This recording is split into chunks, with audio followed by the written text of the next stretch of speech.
Hello, my name is Myra Tanksley, and I'm recording this on March the 13th, 2014. And a year ago today, my son was illegally committed to Columbus Developmental Center, which is a intermediate care facility for the mentally retarded for 2 years. My son is autistic. He is not moderately retarded, which is required by Ohio State or the state of Ohio revised code.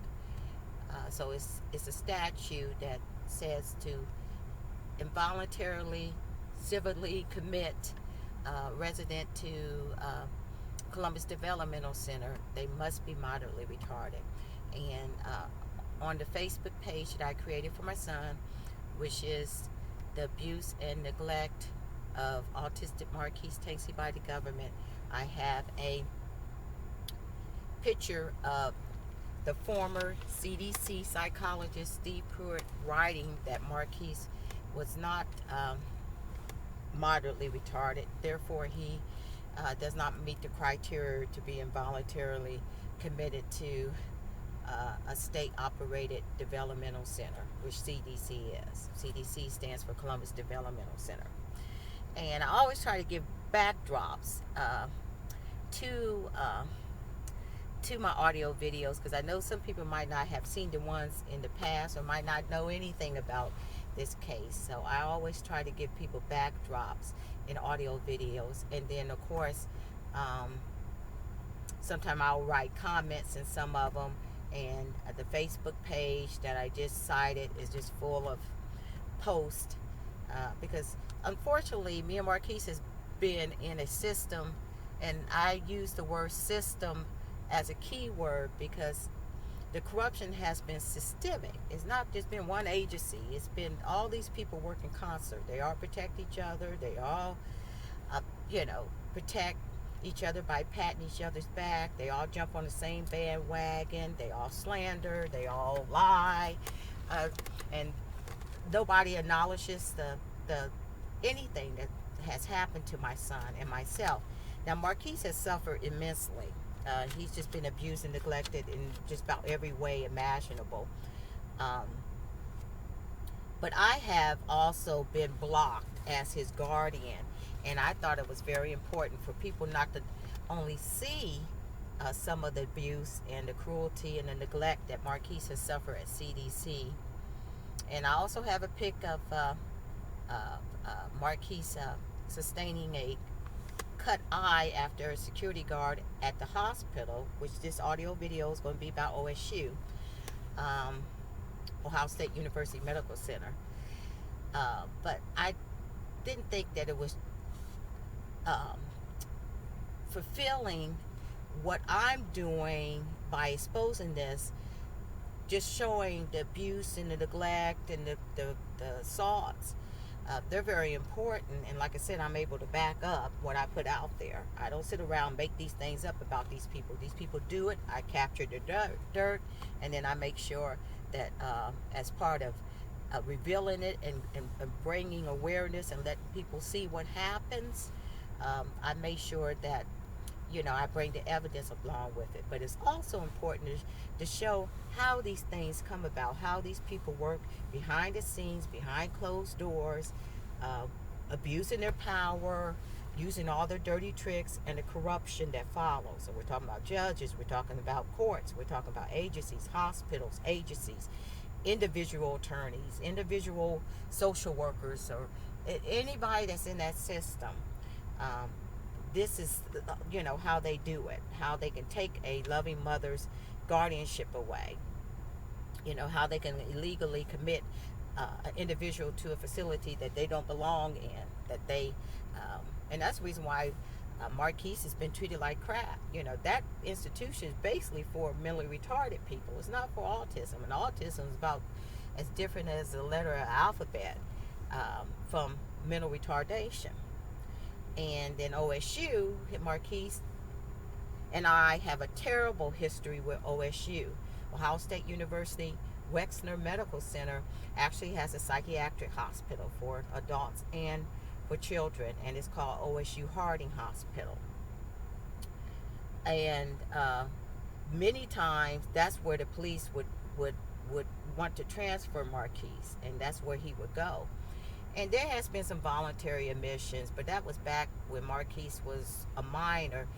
Um, the letter that I am going to show you in this audio video, um, I'm going to pick it apart. It's by a assistant professor who is a psychiatrist. She's the director of the psychiatric emergency services over at OSU. And of course, the OSU Hospital East does not have a psych unit. OSU Harding is located on the main campus. The reason why I'm going to make an audio video of OSU's, because I promise I'm going to make an audio video of all the key people in agencies or hospitals or whatever that help illegally commit my son to CDC, and then also went after my guardianship. Now, OSU's role in this was to go after my guardianship, but we also, like I said, have a terrible history. I will put a link in this audio video of the audio video that I recorded the last time Marquise was hospitalized at OSU Harding Hospital. You will hear the nurses escalating my son, trying to get him to tell me to leave, accusing my son falsely of trying to hit me, which he wasn't. He put his hand up, but he wasn't trying to hit me. Nobody knows about autism. I haven't found it at CDC.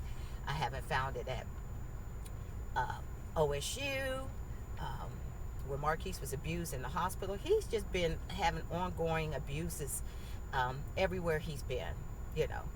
And it's because of the lack of knowledge of autism, and the people don't have the personality and skills to work with autistic people. They're not, that's when I mean unfit, that's what I'm talking about. I had a gal over at over at CDC tell me, you mean they're not physically fit? I said, no, unfit means that they don't have the personality, the patience, and skills to deal with that type of population. Because you need that to deal with autistic individuals.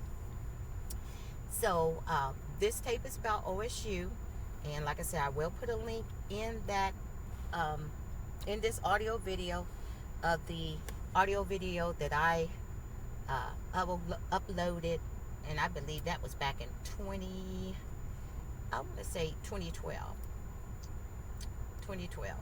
and he was hospitalized, and one of the nurses actually verbally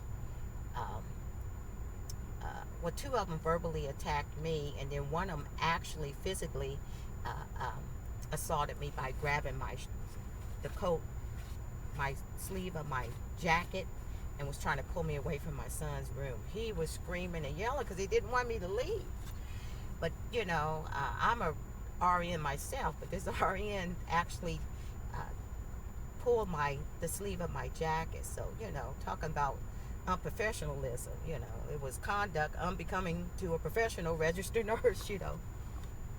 Nothing was done about it. I mean, these people just constantly just sweep everything under the rug, you know, because everybody's in on it. Nobody's going to do the unpopular ethical thing and say, well, this is wrong what you did to this mother, this is wrong what you did to her son. You know, even disability rights, they just swept it under the rug. I sent a thing to Ohio Board of Nursing, never heard anything back and stuff. But what happened with this situation, Marquise was living in his apartment through MRDD. He had 24/7 developmental disability agency staff. He had been living in his apartment since August the 6th, 2012. So when this psychiatrist writes that he has been coming to ER from his home was actually his own home. But of course, when you are fighting mother and the other biases and prejudices that people have, they're going to slander you. They're going to say you're unfit and you're not doing anything for your son, and you're, you know, neglecting him. You're doing everything. You know, they're going to fight back by trying to make you look as bad as you're making them look bad. And that's why I said in the the last audio video that I made a couple days ago before this one, that was actually about the harassing phone call that I received. No, I have never neglected and abused my son the way he's been treated at CDC. You know, I have never. So you cannot put me on your level. Just because I'm speaking out and exposing it doesn't mean that I got to be, unfit mother. But they'll do that because they're mad at you and they don't want you to say nothing. They want you to go along with them and just sweep everything on the rug, act like it didn't exist, and cover it up. And I said, no, I'm not going to do that. I don't think the Lord wants me to do that, because things that are hidden will come to light. So when she says that, she doesn't know what she's talking about. And also, at that point, I never wanted him to go to OSU anymore. I think they're incompetent. They don't know anything about autism. And so when she said there's nothing we can do for him, I will agree with her. That's the only point in this letter that I agree with. Because you have to be trained and competent to be able to deal with autistic individuals and their families. And of course, he would go into meltdowns at his apartment because he was constantly triggered by a lot of different things. I wasn't even there during the day, and I wasn't living with my son. I couldn't live with him in his apartment. I would go over there every day in the evening. By the time I get over there, sometimes I would get a phone call from the agency staff, sometimes I wouldn't. But by the time I would get over there, a couple of times I went over there, where's my son? And they said, oh, well, we didn't had a chance to call you yet. And they said, oh, the police, we called the police, and police take him over to god-awful OSU. And that would be either OSU Hospital East or OSU main campus. So, the cut on his eye that that you'll see in the picture was sustained at OSU Hospital East in ER. And it was done because they were restraining my son. There was 4 security officers or guards. They had each limb, and then one of them, and that was frightening too, because autistic people, they have they will struggle because you're escalating them, the sensory overload, and then you're trying to restrain them, and they don't have the cognitive ability to understand what you're trying to do. But he leaned over from the bottom of the hospital cart and leaned over in my son's face. My son raised up to try to get him out of his face, and he punched my son in the eye. So that cut, it looked like a boxer cut because that's the way it was, and it knocked my son back onto the cot. So autistic individuals, or just about anybody with behaviors, even if they're disabled, sensory related behaviors, are at high risk for abuse and neglect in this society. And I'll tell anybody that because people don't know how to work with them. They escalate them, and they make things worse. And so nobody knew how to work with him. So we're going to go ahead and tell you about OSU's role in this. We have had a terrible history with OSU just because they don't like a mother coming in there, fighting for their son's rights. You speak up, they're going to go after you, But I said, one thing, I love my son and I fight for his rights and I'll speak up, and I don't care who doesn't like it. But then when they go after you, especially when me being a Christian woman, God will turn that dirt right on around on them and stuff. But this letter I will put in this video also, but you probably won't be able to read it. So this letter was dated November 13, 2012, because Marquise was illegally committed over to Columbus Developmental Center on the 14th, and I believe he arrived there on the 15th. So this is Dr. Natalie Lester, Assistant Professor, Director of Psychiatric Emergency Services. She was writing to Ann Watson, who at that time was the service coordinator, or they call them SSA, for Franklin County Board of Developmental Disability. She will be mentioned in the audio video when I do my audio videos on Franklin County Board of Developmental Disability, a very corrupt county agency that just doesn't want to do their job. And they did Marquise wrong and they did me wrong. But anyway, this is a letter to Watson from Lester. She said, I'm following up on our conversation earlier today. Thank you for taking the time to hear the Wexner Medical Center's physicians' concerns regarding the well-being of Marquise Tanksley. We have real concerns for his safety and his mental health. Unquote. Well, I have a whole lot of concerns about his safety and mental health when your staff is threatening to call security on my son if he didn't get off the phone when he was talking to me during the last hospitalization. Well, I have mental and safety concerns when your staff is just constantly calling security on my son and wanting to tie him up. When your staff will not accommodate his needs as autistic individuals. When your staff is falsely accusing my son of having behaviors that escalated him. When your staff got a doctor's order that not allow me to visit the next day because I stood up and fought for my son's rights as not only as a patient but as an autistic patient that needed some accommodations and modifications. If you meet a patient like that, it's just like a blind person or somebody that needs an interpreter. If you meet somebody with a special need, you need to be able to accommodate them if you meet them in a hospital. So she didn't really have too much of a concern for his safety and well-being with her staff doing those things. And I'll put that link in there and let you hear the madness that happened when they asked me to leave my son's room and ended our visits, and then accused him, and he heard them, accused him of wanting to hit me, and was trying to tell him ask him to say, do you want your mother to leave? Now he's autistic now, so yeah, and mental health doctor is a separate thing from autism, because autism is not a psychiatric disorder. Miss Psychiatrist, is actually a neurological disorder that's driven by sensory related issues. A lot of autistic people will have problems with any kind of auditory thing, any kind of senses thing. It's all 5 senses actually. It's not just they don't like a lot of noise and stuff. And whether they're verbal or not, they still will communicate through behaviors.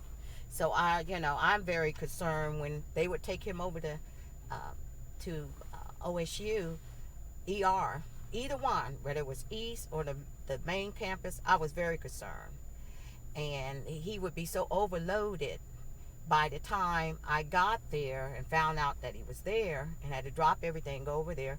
When I get in there, he was so overloaded, that he would go ahead and vent to me. And that's in this letter too, because they said that he always escalated when I came in his presence. My son does not vent because of me. He vents to me. So like I said, nobody knows about autism, but the psychiatric disorders are not an autistic spectrum disorder. They're, psychiatric or psychiatry is not an autistic or autism spectrum disorder. So now that I think about it, I said, well, no wonder they don't know anything about it. That's a psychiatric facility. It's not a facility for autism, which is not a psychiatric disorder. She says, over the last few weeks, we have seen Marquise in the emergency department on 4 occasions. And again, that's not because I sent him there or even called the police, but he was with DD staff 24/7. I wasn't living with him. I would come and visit him daily because me and my son have a close bond, and that way I could monitor things, and I would fix his dinner and, keep the companionship and the bond that we had going. But, the DD staff, when he would have meltdowns because he was being triggered, they called the police and off they would go because they were scared. They didn't know how to manage his behaviors.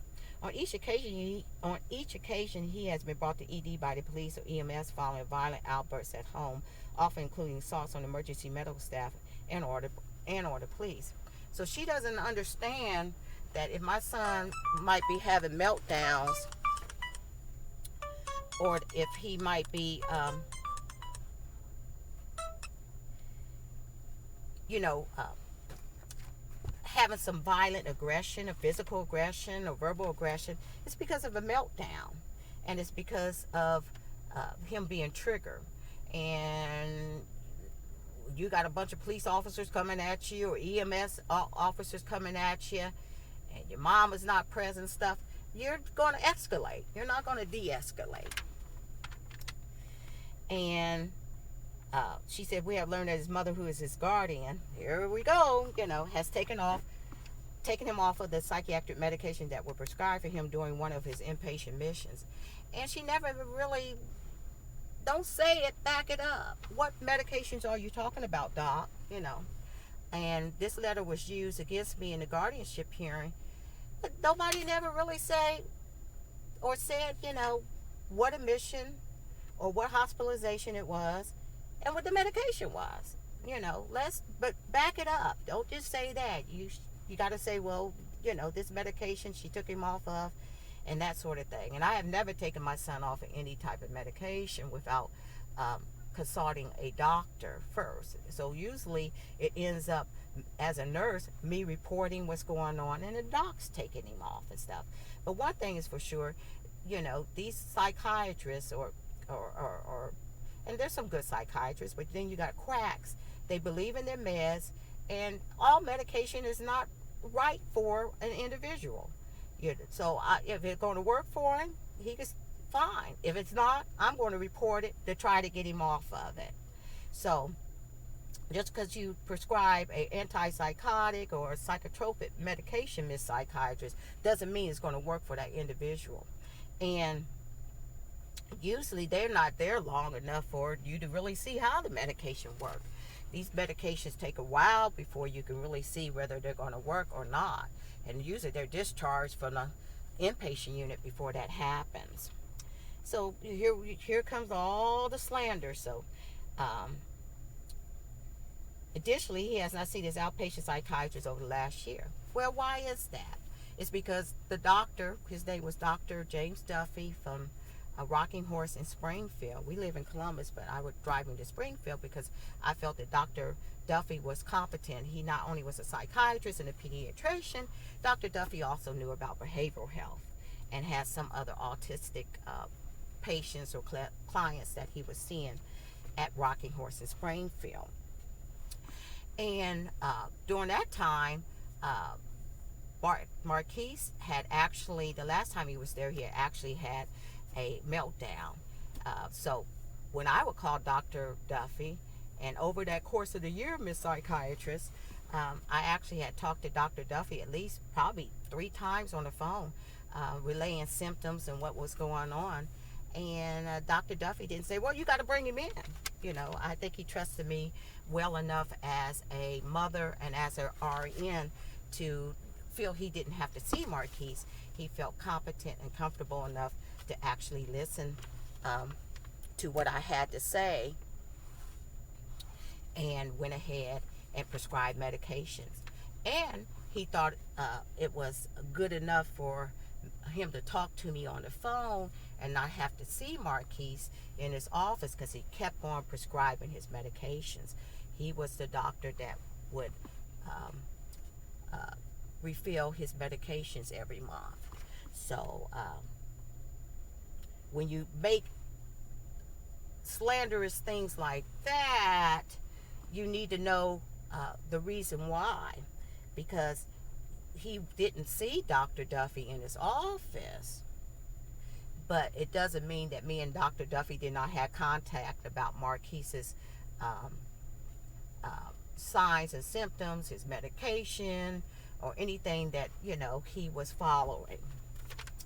Then it says, our recommendation that he be placed back on his medication has been disregarded by mother, which is a lie, because when she was seeing him in the emergency department, they never wrote anything. Now, remember, I'm a nurse.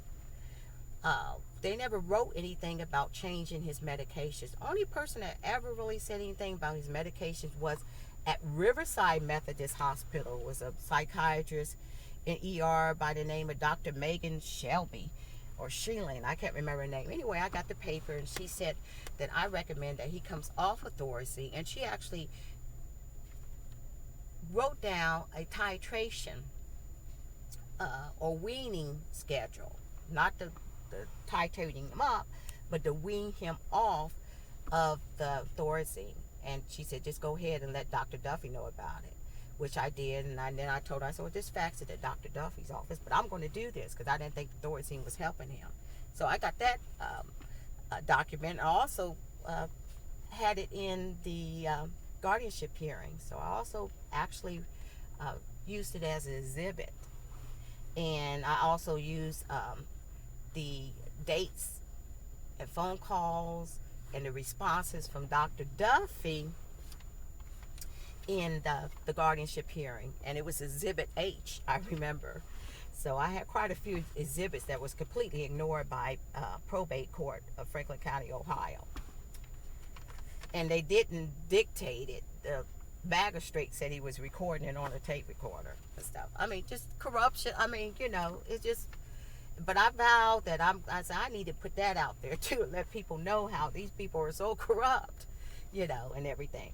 But if you look at the ER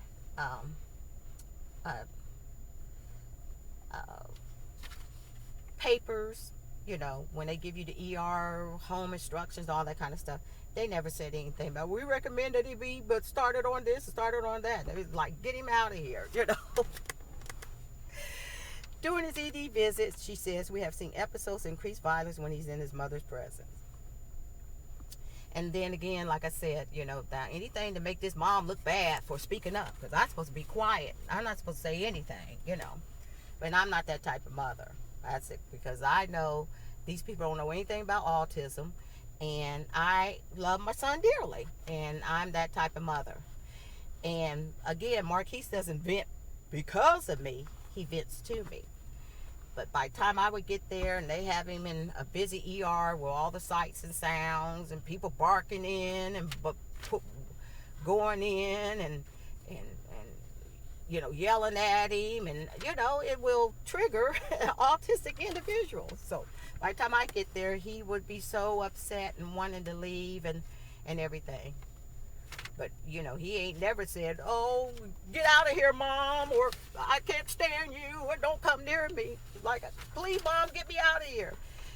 And it's too noisy and stuff. And that's what I couldn't understand when he was hospitalized, because he had been hospitalized several times at OSU Harding when he was like a teenager, and then a couple of times when he was a few times when he was a dog.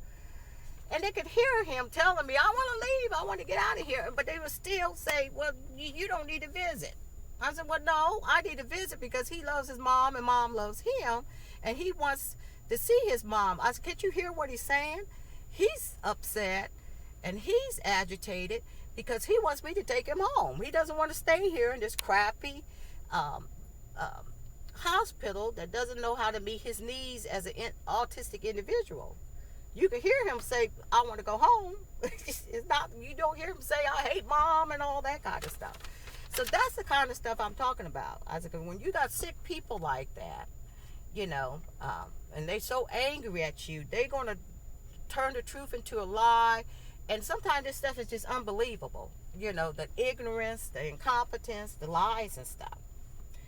She said she is extremely critical of how others care for her son, and she refuses to comply with any treatment plan. This stuff, she's just the wrong thing. And Miss Psychiatrist, my son has been evaluated and assessed by some real professionals ever since he came out of my belly. And if you're doing right by my son, I won't have to be critical of you.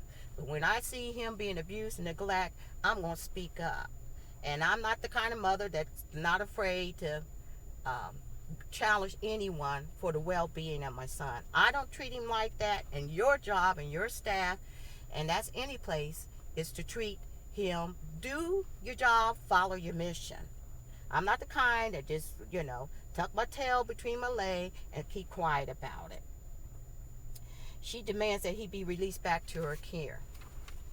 Well, I think, and I know I could do better for him, but when she said that, like I told the hapless magistrates at the guardianship hearing, I said, now, if you look at these, and I also probably put in, oh, I don't know, maybe 7 to 10 ER home instructions. I said, if you look at that thing, they never said, well, we are advising that he be admitted to Harding. They always said, get him out of here. So it wasn't like, well, I'm not going to let you admit my son to Harding. I want to take him back home. They have always, okay, his release back to his home, which actually during that time, like I said, was in his own apartment. My son was not living with me, and he was an adult. I had guardianship of him. And of course, when they decided they wanted to get him out of the community, Franklin County Board of Developmental Disability, they went ahead and let the court override me as superior guardian and illegally commit him over there. And like I told probate court investigator, I said, you people, your court ought to be ashamed of yourself for admitting and keeping an autistic resident over into a state facility where he's been abused. I said, because I got it on Facebook. Nobody can deny it unless it's unless they're sick or, in the head, or deaf, dumb, or blind, or has, some problems. You cannot deny that my son's been abused and assaulted. So, if you look at the ER home instructions, they don't say anything, he's not homicidal, he's not suicidal, you can send him back home, he can go back, he can be discharged from the ER, he doesn't need to be admitted. It says, it is our medical opinion that he needs the specialized care that is available through developmental disabilities. Well, we can get some people that know about autism and don't believe in covering up abuse and neglect and assaults of autistic residents. I kind of agree with her there, because if your management and administration is not no good, it'll trickle down to the direct care. I guess that's the reason why Rashem believes that when he's called over to help with my son, even though he was sitting on the ground December 1st, 2012, and 2 arms were being held up by 2 of the staff members, his response was to walk up to my son and forcefully punch him in the chest and then grab him by his t-shirt, jerk him to his feet, and throw him in state van. So I guess that's your specialized care in through developmental disabilities, as opposed to acute inpatient mental health treatment. Thus, there's very little that the Wexner Medical Center can provide him. Yeah, there's very little when your staff is not trained as psychiatrists. And if you listen to the audio video that I uploaded, I believe back in March 2012, you'll see what I'm talking about. So yeah, and that's a problem. We just need people that actually are competent and able to, deliver the care that, this vulnerable population needs. They need people that are caring. They need people that are knowledgeable. They don't need people beating them and tying them to a bed and calling security on them, escalating them. I had to tell CDC, and I have told a nurse that too. When he was over at Grant and stuff, I said, you just escalated my son. You can't approach him that way with his meds, because if you ain't got patience, that's one of the worst things not to have, one of the worst characteristics not to have when you're dealing with autistic people. Give them time to process. I said, yeah, you just made it worse. Nobody has no knowledge of training. I haven't seen it. And, and they don't want you're supposed to just keep your mouth shut, and don't say anything about it and stuff. And I said, you just escalated and triggered my son. Bravo, With his level of violence, if he does not get involuntary hospitalization at Columbus Development Center, we're concerned that he would seriously injure someone or be injured. No, my son is not really unique with his behaviors. He's just like any other autistic individual that when they're triggered, a lot of them do have verbal and physical aggression. He ain't like he's a monster or, or anything. And when I read this letter, I said, it just proves, But she's a psychiatrist. And, autism is not a psychiatric disorder. But, my thing is, like I told one of those nurses, why are you bringing him here? This overweight 3 to 11 charge nurse over there, Harding on one of the adult floors.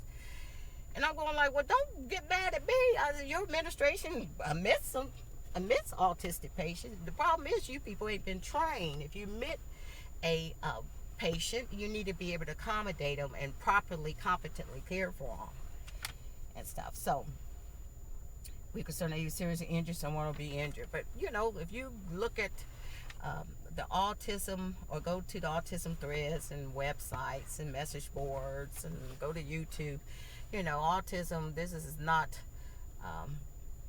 you know, out of the world type of thing. There's a lot of violent aggression that can be part of autistic behaviors, or behaviors by autistic people.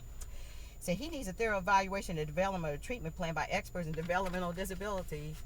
Well, I want her to find me one, because if she can go to the Facebook page, she'll see there ain't no experts over at Columbus Developmental Center. You know, so it don't mean anything to talk the talk. You need to walk the walk. You know, it doesn't mean anything if it's not being done and stuff. I mean, that's expert treatment that my son is receiving at CDC, Hondoc. I said, they can't even provide for his basic needs, you know, for food and clothing, and for him they can't even do that. So, and then we're almost at the end of this thing. There should also be assessment of his ongoing living environment, as well as the appropriateness of his current guardian. And what was happening while he was at this apartment, I think 6 weeks after he moved into that apartment, I was emailing. I got all the emails to emailing Watson, the service coordinator from the County Board of Developmental Disabilities. We need to get him out of there. It's too small. It's too noisy. I was also sending him MUIs. I will be making an audio video of the MUIs. Me being told by one of the county board staff that they didn't file my MUIs. I was just calling and constantly telling about the DD staff was not competent. You know, they were missing his medications. They were sleeping on the job, and they were leaving the premises, and they didn't file them and stuff. And the ongoing living environment, I was actually had already addressed, but I didn't get no cooperation from the Franklin County Board of Developmental Disabilities. So I got all those emails to back that up. And like I said, after probably 10 days to 2 weeks after he moved in there, I was emailing Ann Watson like crazy.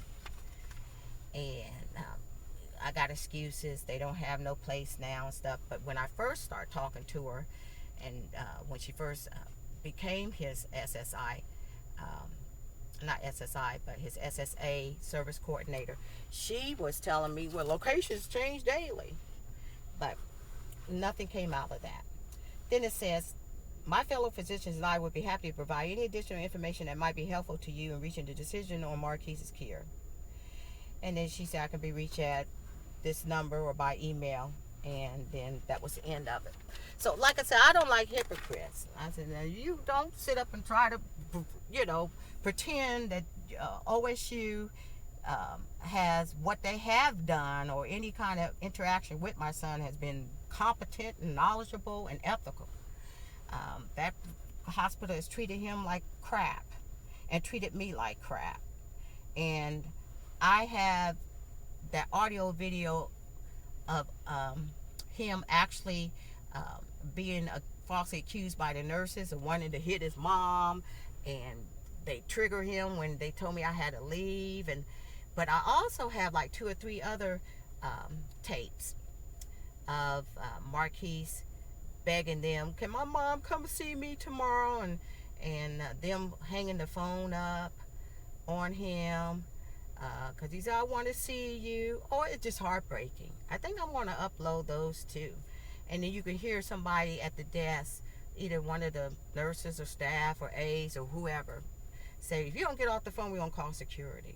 I also got a tape of one of their security guards telling me, after they told me I had to leave and I was still down in the lobby because I wanted to file an incident report, he said, well, maybe they'll learn the lessons, because when they call security, it's always on your son, which means they don't know how to, you know, care for a patient with a special need of autism. So I have some more tapes to back up, and that's what I don't like, I said, because I never have treated my son like that. And I just don't like people saying, oh, well, you're crap because you speaking out about us. And then look at all the things that he has suffered, at OSU. So those tapes, I think I'm going to go ahead and put them out there. Because the way he, and I said, well, they won't let me come and see you tomorrow. And then he said, can my mom come and see me? I mean, it just broke my heart, And they kept saying, well, it's time to get off the phone. But we're going to call security. And I think he said, don't call security on me. It's just awful. I said, I'm going to put this stuff out here. This people need to know. And I don't care who doesn't like it and stuff. Because they shouldn't be that way. But I'm not the one. Don't come at me and get mad at me because I'm exposing all your dirt and incompetence and corruption. And then try to pretend like you could do it so much better, or you have treated my son. They have treated my son like crap. But then again, nobody knows about autism. But they look at him like, well, this is some old teenage, young, African American male that probably be hard, or, they don't look at what's actually going on. He's doing what he's doing because of autism. He's not doing what he's doing because he mad at mom and stuff. And like I had to tell people, but that's a common thing. They're all on the same bandwagon. And a common thing is say that he escalates, or he gets more upset when mom comes around, which shows pure ignorance. I was like, my son ain't never told me get out or I don't love you. He misses me terribly. He loves his mom. And I had to educate him. I said he's venting to me, not because of me. And autistic individuals, sometimes, they'll do more around us because they know we love them unconditionally. They won't hold back. And I said, even though he's verbal, he's still autistic, and he's still not, he still has delays. And autistic people will still communicate through their behaviors, whether they're verbal or not. So, anyway, I will be adding the pictures and the link to that audio video that I uploaded back in March of 2012, I believe, of his last hospitalization. And then I will probably, maybe sometime this year, add the other audio videos of how my son was being treated and threatened, just threatened at OSU because they didn't want him to talk to me on the phone. And then I will probably put those other ones out there later on this year because I definitely want to deal with the other key players or agencies that, illegally facilitated the illegal commitment of my son to that terrible state facility that has abused him. Go to the Facebook page to see some of what I'm talking about. And deceptively taking my guardianship away. So that's it. Sorry this was so long, but I hope that will answer some questions about OSU's roles in this, because she had wrote this on the 13th, on November the 11th. They punched him in his eyes, a security guard. It was a little bit before midnight, and then after, and ignored it until I was right there with my son. I seen him when he did it, seen the cut, and I said, no, wait a minute. And so I contacted the nursing supervisor. She came down. I said, your security guard just punched my son and cut his eye when he punched him. I want pictures taken. I'm already taking pictures. So they did that to try to protect himself. We'll call the legal department and stuff.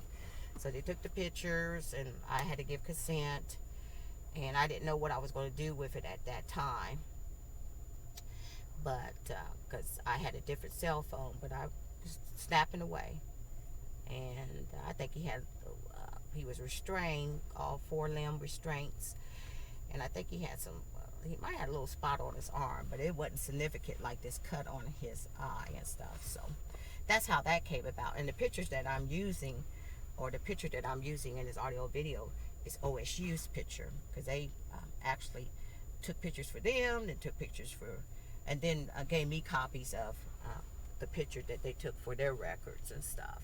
But nothing came out of it. The OSU police just sweep it on the rug. We ain't gonna tell on our comrade or whatever. They all got their marching corruption orders. And then I told Columbus Police Department, and I think I could understand that. He said, well, I forgot if it was a male or female, but she said, no, we can't take that report. They got their own police. So, I know. You don't have jurisdiction, Well, we know where that's going to go when they got their own police. And that's something this country needs to really do. When you got these corrupt, sick people policing themselves, you could, and not too many of them going to do the unpopular thing and, say this was wrong, ethically wrong, a crime was committed. Let's go ahead and do the right thing. They ain't going to do that. They're going to sweep it on the rug and cover it up. But anyway, so there you have it by OSU. And I like to pick apart slander and lies about me and my son. Because I'm just a truthful girl. I just believe in evidence and stuff. But there you have it. And thank you for listening. Please look for some more of the audio videos that are coming out. I thank you for your prayers. I thank you for your support. Sign petitions, share everywhere. I don't think God wants this darkness to be not brought to light. I think He wants this stuff to come out and not be covered up and swept under the rug. And so I hope you join me and let Him use you as well as me and my son, and trying to right the wrong and let people know what's going on that shouldn't be going on. Thank you, and I hope you all have a blessed day.